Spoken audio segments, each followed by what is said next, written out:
Continuing our National League Central Farm previews, there's an organization that has 2 high-level catching talents as well as quite a few interesting pitchers. It's the Pittsburgh Pirates. Let's talk about it. You are Locked On MLB Prospects, part of the Locked On Podcast Network, your team every day.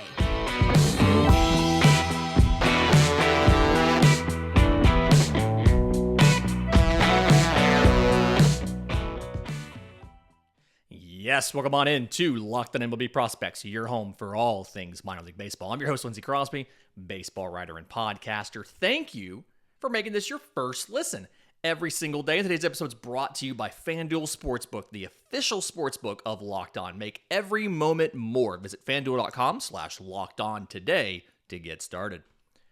So when we're looking at the Pittsburgh Pirates, 62-100 last year, and you had a chance to promote some of your prospects. Tall King Oneil Cruz, Roansy Contreras came up and is probably your number one pitcher right now. That's more of an indictment of the rest of the rotation, but you had a chance to get some of your prospects up. But there's a lot of other guys that you're still working on that aren't quite there. Looking at your top prospects, 2 of your 4 top prospects are catchers. So number one prospect in the system, Endy Rodriguez, 2018 IFA, 6'170", and went to a lot of different levels last year. Started off in high A, got about a little over a month in AA Altoona, and a brief September call-up into AAA Indianapolis. Combined slash line in those 125 games, 323, 407, 590. Remember that magical 300, 400, 500 slash line that makes a guy a dude? There you go. 25 home runs, 68 extra base hits, so more than one every other game, 60 walks to 101 strikeouts, and 4 of 7 on stolen bases. Offensively, switch hitter and really had a breakout last year. The contact got better. The quality of contact got better. And a lot of it kind of came back to swing decisions, right? So his exit velo and his raw power isn't like egregiously ridiculous, but very good swing decisions. And so you can maximize what are above average but not elite exit velos if you can make high quality contact. And he's very, very good at doing that. He's been continuing to add muscle, and I expect that raw power to tick up a bit, but it's just something where he's getting the best possible outcome out of his tools. So I love that. Defensively, he's getting better. The blocking's getting better. The receiving's getting better. And it's something where they promoted Henry Davis ahead of him so that they were in separate levels so that they could both start full-time. We'll get to Henry Davis in just a minute. He's been working on getting better with his throwing accuracy. So he had 17% of base stealers caught in 2021. He almost doubled that in 2022, and specifically over his 30 games in AA Altoona, he got about 45% of base runners. So significantly has worked there. Now, he's a little more raw when it comes to pitch framing. And it's something where there's been some conversation about, are we going to get automated balls and strikes? Will that help us get him to the majors faster? Because with automated balls and strikes, it doesn't matter how good of a framer you are because it's being called by the machine. I still maintain, from what I've been told, I expect any sort of automated ABS system in the bigs to be the challenge system, more so than just every single ball and strike being automated. So he still has to do some work there. And if you decide that it's not worth the investment of trying to get him up to speed on framing, he also played at second, at first, and a little bit in left field. He's athletic enough where he can move around the diamond if you want to. But I still think he would be your offensive first catcher who I think could get to average defensively. Again, the only real issue on the defense, he got a lot more consistent. He settled on a stance and all that kind of stuff. The only real issue is the framing, but that's such a big part of baseball that he's got to figure that out. Number 2 prospect in the system, shortstop Termarr Johnson, 2022 first rounder out of high school. Short king, 5'8", 175, and got 23 games in between rookie ball and low A. Slash line 222, 366, 365, 1 home run, 7 extra base hits, 16 walks to 21 strikeouts, and 6 of 7 on stolen bases. He's a really interesting top 10 draft pick because he's small and he's considered to be a second baseman. They're giving him a chance to play short. He's got good hands and things like that, but the arm is kind of average. The range is limited, especially when you don't have the ability to shift to mitigate some of that stuff. He feels like he's going to be a future second baseman. But offensively, that is where he makes the money. He has such a great feel for hitting. It's hard to teach that. There's a philosophy among some player development people that hitters are born with it. They're not made. And he definitely is born with it. Fantastic bat control. He can manipulate the barrel to get a ball in any part of the strike zone. He's got a very good eye as far as not getting fooled by, not getting induced to chase, things like that. And then the bat speed is amazing, especially for a guy who's so small, 5'8", 175. So the hit tool was a 70 grade, but the power tool grades out as probably a plus power tool. And so he's going to be an offensive first second baseman.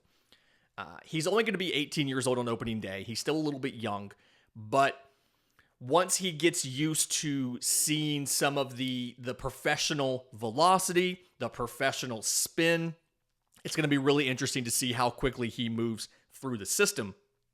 He just has to make that big adjustment.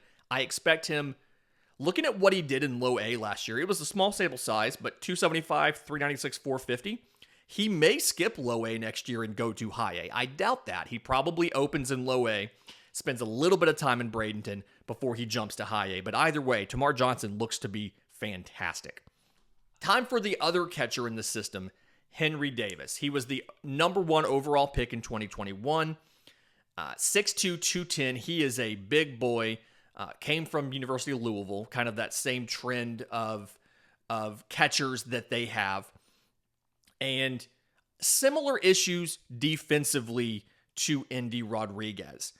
Needs to work on framing and things like that. Still is a little bit behind Rodriguez when it comes to defense, to blocking, to receiving, things like that. He has a plus arm, but he's not incredibly accurate with it yet.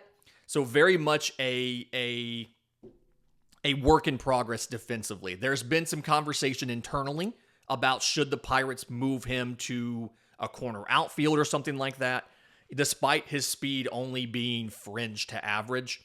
And from what I understand, he hasn't necessarily agreed to do that yet. There is some thoughts that he could make it work as an offensive-minded catcher in the bigs. You have the issue of if it's him and Rodriguez, you have 2 offensive-minded catchers. You don't have that great defensive guy. But offensively, plus power easily. He has a very unique kind of stance. He gets very aggressive as far as he is as close on the plate as you can get. He's in the very edge of the batter's box towards the plate. He leans over the plate. He got hit a lot last year. I think he had 20 hit by pitch. And so it's an issue, and it causes a health issue. But the power's good, and the bat path, the swing, the plate recognition, he can get to a ball anywhere in the batter's box. Anywhere over the plate. And the stats kind of bear some of that out. So 59 games divided between low A, high A, and double A. 264, 380, 472. 10 home runs, 23 extra base hits, 21 walks to 51 strikeouts, and 9 of 11 on stolen bases. So had a decent year, could do better, but it was something where this was his first real year. He only got 8 games in 2021 because of an oblique injury. So this was his first full season in baseball, really. So still a work in progress, but promising. You have to like what you see. Again, I think maybe he should probably end up moving to a corner outfield. Would be better for him health-wise, as well as allow him to get to the bigs sooner. Fourth prospect in this system, number 4 prospect, right-hand pitcher Luis Ortiz, 2018 IFA, 6'2", 240. So big boy, has the size, and has all of the velocity and things like that go with that size. Go 26 games last year between AA and AAA, not counting what he did in the bigs. 4.56 ERA and 124 and a third innings, 138 strikeouts, so 10 strikeouts per 9, to 38 walks, 2.8 per 9, 20 home runs allowed. He uses that size. He's got plenty of velocity without having to do a high effort delivery. So fastball, he throws both a 4-seamer and a 2-seamer. I'd give it a 70 grade. 4-seamer sits 96, touches 99. 2-seamer is around the same velocity, devastating against right-handed hitters. Okay. The Pirates are still working with him to try to get more separation between those two pitches, but working on that. Has a plus slider, sits in the upper 80s, has vertical break. So you have the 4-seam fastball, which for the most part is pretty straight. You've got the 2-seamer that runs in. You've got the slider that breaks down. It is the best swing and miss pitch, but it gives him a nice little window there. He has a changeup that is average. He really only kind of uses it against righties. So I would love to see him get something that worked a little better against lefties, and then just doing a little bit of polish around sequencing, the pitchability, some of that stuff, and understanding the best ways to attack hitters. But either way, Luis Ortiz is absolutely a dude who could contribute positively at the big league level this season. He got in 4 games last year, 16 total innings in the bigs, 4.50 ERA, 17 strikeouts, 10 walks. So a little bit of work in progress, but really like what I see from Luis Ortiz. In just a minute, I want to go ahead and get to the rest of the pitching, the state of the pitching in this system. A lot of interesting guys with some little bit of work they have to do to realize their potential. But first, today's episode is brought to you by our friends at FanDuel. We're excited about our new sports betting partner for Locked On. That's the number 1 sports book in America. They have a ton of great features that make betting on sports fun and easy. You can join today, FanDuel.com/lockedon, and get $150 in free bets guaranteed when you place your first $5 bet. They have all your favorite bets, money line, point spread. You can combine your bets for a chance at a bigger payout with a same-game parlay. They have player props. There are actually 2 different Pirates who have odds for National League MVP. Ke'Bryan Hayes, plus 15,000. Oneil Cruz, plus 20,000. So you bet $100, you win $20,000 if Oneil Cruz is the MVP. So if you have that much confidence in your team, go out, place these bets. All of this takes place on an app that's safe, secure, super easy to use. I got it. I downloaded it. You can turn on 2-factor authentication if you want extra security. It's a fantastic app. Works very well. So don't miss out. Place your first $5 bet to get $150 in free bets, win or lose, at FanDuel.com/lockedon. Make every moment more with FanDuel, the official sportsbook partner of the Locked On Podcast Network. Okay, so the state of the pitching in this system, it's really interesting. There's a lot of pitchers in this top 10 who are intriguing guys. And this is, mind you, this is after you've already graduated Roansy Contreras last year. So first one I want is right-hand pitcher Quinn Priester, 2019 first rounder out of high school. Got 15 games in AA last year, 2.87 ERA, and 75 and a third innings with 75 strikeouts. So close to 9 strikeouts per 9. It rounds up. 22 walks, 2.6 per 9, and only 4 home runs allowed. The thing here, and something that we've talked about with a couple guys before, the fastball has pretty good velocity, 94 to 96. It's a 4-seamer, but it doesn't have a lot of movement. So it gets pretty low swing and miss. He added a sinker in 2021. He polished it up really well last year, and now he throws it as much as he throws the four-seamer. He got a ground ball rate in Double-A of over 50% with it, so that's kind of what he does. But a lot of that is to set up the curveball. It's a plus curveball. It's a vertical breaking curveball, high 70s, low 80s. Also has a slider that's average in the upper 80s and a changeup that's average in the upper 80s as well. The arm speed matches pretty well. It's got good run in.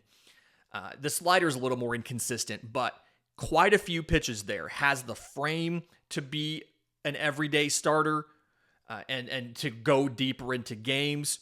You just have to polish a lot of this stuff up. He's working on, again, the fastball movement is not great, and I feel like that does kind of limit the overall ceiling, but I could see him if he makes some adjustments to that because the control's good, above average control. I could see him being a mid-rotation guy. So, like Quinn Priester. A guy that has a little bit more work to do is Bubba Chandler, 2021 third rounder out of high school, 6'3", 215. He was committed to Clemson for baseball and football. But they went over slot, spent $3 million for him to get him. Was a shortstop in 2021 as well as a pitcher. In 2022, he only DH'd. He did not play in the field. But they view him as a pitcher first. So 14 games, 11 starts, 2.61 ERA in 41 of the third innings, 60 strikeouts, so 13.1 per nine. To 28 walks, 6.1 per nine, with 3 home runs allowed. And all of this comes off of the fastball. The fastball is a 70 grade fastball. Sits mid to upper 90s, a ton of carry up in the zone, just 40% swing and miss last year. It is a absolute weapon, probably the best fastball in this system. Outside of that, because he's never been a full-time pitcher, he's always been pitching and hitting and playing multiple sports.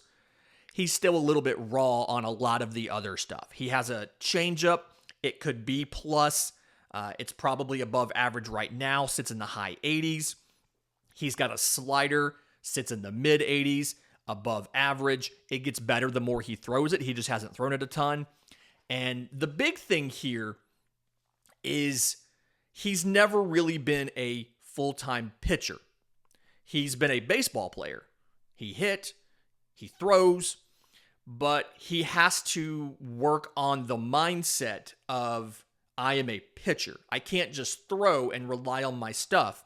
I have to pitch. I have to sequence. I have to work on all of that stuff, the extra little stuff that goes along with being a professional pitcher. They already took off some of the defensive responsibilities off of his plate by only having him DH last year. I think the batting is going to drop pretty soon. He legitimately has good power. His average exit velo was like 90 miles an hour, but he also struck out like 40% of the time.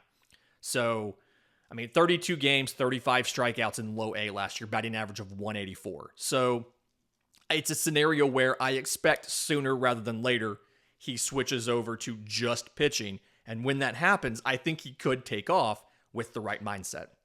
Right-hand pitcher Michael Burrows, another interesting guy, 6'1", 200, another prep draftee, 2018 11th round. And last year between Double-A and Triple-A, got 24 games, 22 of those were starts, 4.01 ERA in 94 and a third innings, 111 strikeouts, so 10.6 per nine, to 31 walks, 3 per nine, 8 home runs allowed. So, 2-pitch guy right now.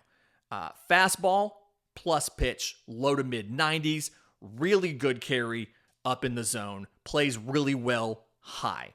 Curveball, high 70s, low 80s, one of those like hammer curveballs, just absolutely dives under the zone. Plus pitch as well. The two of those together are very, very good. He was in the futures game last year, and you just like tons of swing and miss off those two pitches. He has a changeup. He started to throw it a little bit more. It's average right now. I think it could get to above average. It's in the mid 80s, but he needs to add some sort of other pitch. Maybe something that doesn't break as much. I'd love to see something that had a little bit of a horizontal aspect to it, maybe a slider, maybe a cutter, but he just needs to add another shorter breaking pitch. So think he could be a back of the rotation guy. I do think if he never gets that third pitch up to where it needs to be, you're looking at a great fastball curveball reliever, could run multiple innings, could do a high leverage kind of thing. So a lot of promise there. And then real quick, last pitcher I kind of want to mention, Thomas Harrington, 2022 first rounder supplemental out of Campbell. Interesting story here. He was a senior, a high school senior in 2020, didn't get a scholarship offer, walked on at Campbell, ended up being the conference freshman of the year, and then had a fantastic 2022 and got drafted 36th overall, got like $2 million.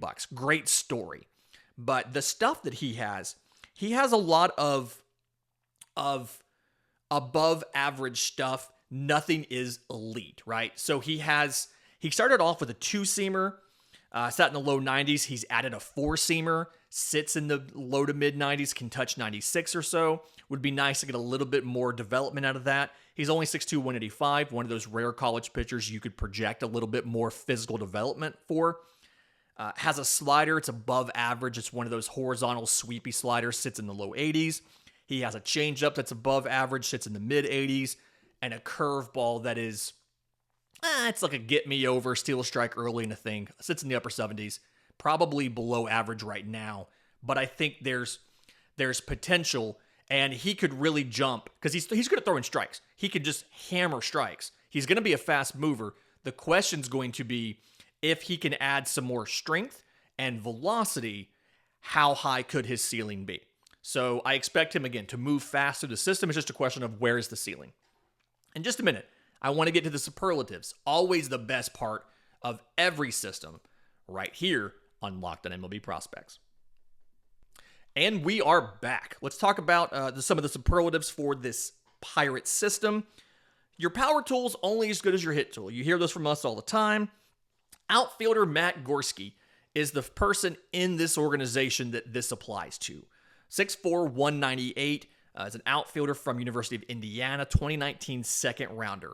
Got 81 games last year between low A, high A, double A, triple A. 280, 358, 598, 24 home runs, 39 extra base hits, 33 walks to 93 strikeouts, and 21 to 24 on stolen bases. He did a really good job last year of improving the swing. So he had issues where the top half and the lower half weren't quite connected and weren't in sync. He's fixed that. The bat path was a little wonky. He's fixed that. And so because of that now, I feel a lot better about him not fitting the mold of a traditional your power tool's only as good as your hit tool guy, because I feel like the hit tool has come up with the mechanical changes he's made to the swing. Defensively, the arm is plus, the speed is good, the defense is above average, and so he could play center. He would also be probably a plus defender in a corner, but he strained a quad last year, so I'm not quite sure what the health situation is and when he's expected back. From what I understand, he should be ready for spring training, but really intrigued to see how the swing changes help him take off, because again, he made it all the way up to AAA. Now he only got one game. He made it all the way from low A to AAA in his second full season in the BIG. So very excited to see what happens here. Breakout prospect in this system, I've got right-hand pitcher Jared Jones. And yes, there is a lot of righties and not a ton of lefties in this system. But I've got right-hand pitcher Jared Jones. 2020 second rounder out of high school, 6'1", 180. Got in 26 games last year in high A Greensboro. 4.62 ERA and 122 and 2/3 innings pitched. 142 strikeouts, so 10.4 per 9, to 51 walks, 3.7 per 9, 19 home runs allowed. So why I'm excited about Jared Jones, the fastball is a plus pitch. Sits in the mid-90s. He can run it up to 99. And he's got 2+ breaking balls that tunnel really well off of that fastball. Now, they're a little inconsistent. I haven't seen very many starts where he's landed them both at the same time, like where he's had the control for both at the same time. But the better one, the one he throws more often, is a slider. Sits in the mid to upper 80s. He also has a curveball, sits in the low 80s. It has a little more vertical break than the slider does, so it kind of gives you multiple options as far as more horizontal break on the slider, more vertical break on the curveball, and then the fastball. But really great spin metrics, and one of them, he'll have control of one of them in any given start. He does have a changeup, sits in the upper 80s. I don't love it yet. I think it's an average pitch. He has really good arm speed for it, but I feel like it's a little too close to the fastball. I'd love for it to be maybe in the mid 80s versus the upper 80s.